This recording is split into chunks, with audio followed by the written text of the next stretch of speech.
بسم اللہ الرحمن الرحیم۔ محترم ناظرین السلام علیکم۔ دجال یہودیوں کی نسل سے ہوگا جس کا قد ٹگنا ہوگا، دونوں پاؤں ٹیڑھے ہوں گے، جسم پر بالوں کی برمار ہوگی، رنگ سرخ یا گندمی ہوگا، سر کے بال ابشیوں کی طرح ہوں گے، ناک چونچ کی طرح ہوگی، بائیں آنکھ سے کانا ہوگا، دائیں آنکھ میں انگور کی بے قدر ناخنا ہوگا، اس کے ماتھے پر کافر لکھا ہوگا جسے ہر مسلمان بآسانی پڑھ سکے گا۔ اس کی آنکھ سوئی ہوگی مگر دل جاگتا رہے گا۔ شروع میں وہ ایمان و اصلاح کی دعویٰ لے کر اٹھے گا، لیکن جیسے ہی تھوڑی بہت مطمئن و میسر ہوگی وہ نبوت اور پھر خدائی کا دعویٰ کرے گا۔ اس کی سواری بھی اتنی بڑی ہوگی کہ اس کے دونوں کانوں کی درمیانی فاصلہ ہی 40 گز کا ہوگا۔ ایک قدم تاحد نگاہ مسافات کو طے کر لے گا۔ دجال پکا جھوٹا اور اعلیٰ درجے کا شبدے باز ہوگا۔ اس کے پاس غلوں کی ڈیر اور پانی کی نہریں ہوں گی۔ زمین میں موجود تمام خزانے باہر نکل کر شہد کی مکھیوں کی مانند اس کے ساتھ ہو جائیں گے۔ جو قبیلہ اس کی خدائی پر ایمان لائے گا دجال اس پر بارش برسائے گا، جس کی وجہ سے کھانے پینے کی چیزیں ابل پڑیں گی، درختوں پر پھل آ جائے گی۔ کچھ لوگوں سے آ کر کہے گا کہ اگر میں تمہاری ماں باپوں کو زندہ کر دوں تو تم کیا میری خدائی کا اقرار کرو گے؟ لوگ اسبات میں جواب دیں گے۔ اب دجال کی شیطان ان لوگوں کی ماں باپوں کی شکل لے کر نمودار ہوں گے۔ نتیجن بہت سی افراد ایمان سے ہاتھ دھو بیٹھیں گے۔ اس کی رفتار آندھیوں سے زیادہ تیز اور بالوں کی طرح روا ہوں گی۔ وہ کرشموں اور شبدہ بازیوں کو لے کر دنیا کے ہر چپے کو رون دے گا۔ تمام دشمنان اسلام اور دنیا بھر کے یہودی امت مسلمہ کی بغض میں اس کی پشت پناہی کر رہے ہوں گے۔ وہ مکہ معظمہ میں گھسنا چاہے گا مگر فرشتوں کی پہرےداری کی وجہ سے ادھر گھس نہ پائے گا، اس لیے نامراد و ذلیل ہو کر واپس مدینہ منورہ کا رخ کرے گا۔ اس وقت مدینہ منورہ کے 7 دروازے ہوں گے اور ہر دروازے پر فرشتوں کا پہرا ہوگا، لہٰذا یہاں پر بھی منہ کے کانے پڑیں گے۔ انہی دنوں مدینہ منورہ میں 3 مرتبہ زلزلہ آئے گا، جس سے گھبرا کر بہت سارے بے دین شہر سے نکل کر بھاگ نکلیں گے۔ باہر نکلتے ہی دجال انہیں لقمہ تر کی طرح نگل لے گا۔ آخر ایک بزرگ اس سے بحث و مناظر کے لیے نکلے گی اور خاص اس کی لشکر میں پہنچ کر اس کی بابت دریافت کرے گی۔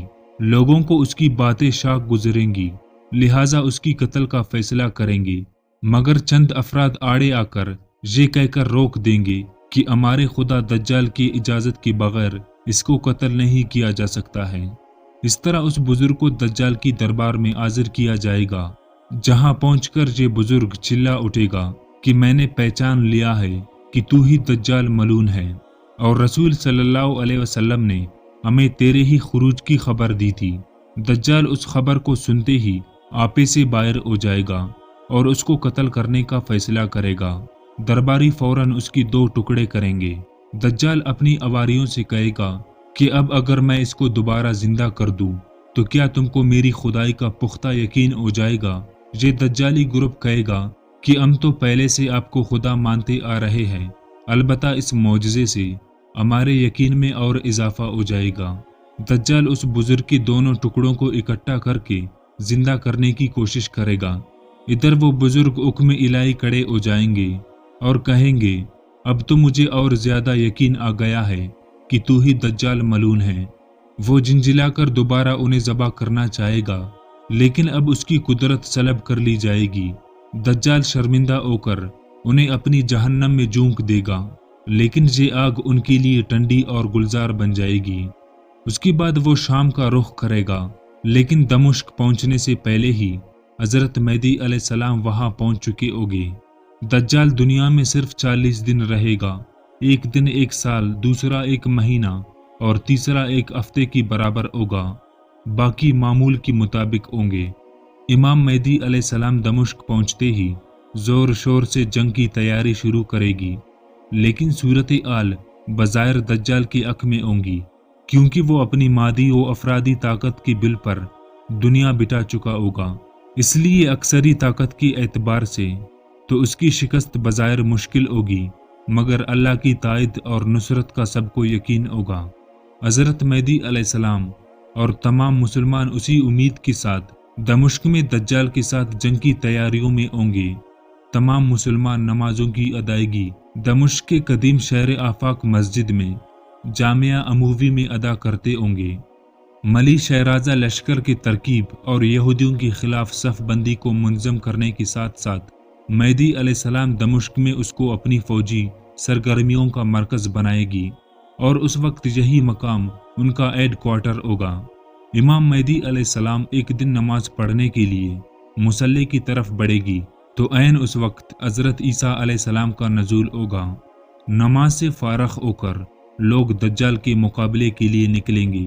دجال حضرت عیسیٰ علیہ السلام کو دیکھ کر ایسا گلنے لگے گا جیسے نمک پانی میں گل جاتا ہے۔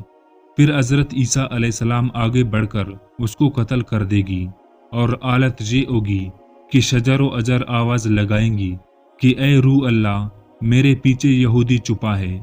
اس طرح وہ دجال کے چیلوں میں سے کسی کو بھی نہ چھوڑے گی۔